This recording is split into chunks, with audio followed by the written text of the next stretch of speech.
ఏపీలో అసెంబ్లీ సమావేశాలు శుక్రవారం ప్రారంభమయ్యాయి. నరసరావుపేట ఎమ్మెల్యేగా డాక్టర్ చదలవాడ అరవింద్ బాబు అసెంబ్లీలో ప్రమాణ స్వీకారం చేశారు. Pro tem speaker Buchaiah Chowdary MLA Arvind బాబుతో ప్రమాణ స్వీకారం చేయించారు.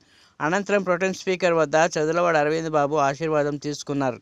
డాక్టర్ చదలవాడ అరవింద్ బాబునే నేను శాసనసభ సభ్యునిగా ఎన్నికైనందున శాసనం ద్వారా నిర్మితమైన భారత రాజ్యాంగం పట్ల నిజమైన విశ్వాసం, విధేయత చూపుతానని, భారతదేశ సార్వభౌమాధికారాన్ని, సమగ్రతను కాపాడుతానని, నేను స్వీకరించబోయే కర్తవ్యాన్ని శ్రద్ధాశక్తులతో నిర్వహిస్తానని దైవసాక్షిగా ప్రమాణం చేస్తున్నాను.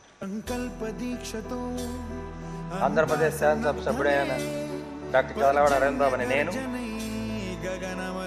సభా నియమాలకు కట్టుబడి ఉంటానని, వాటిని అనుసరిస్తానని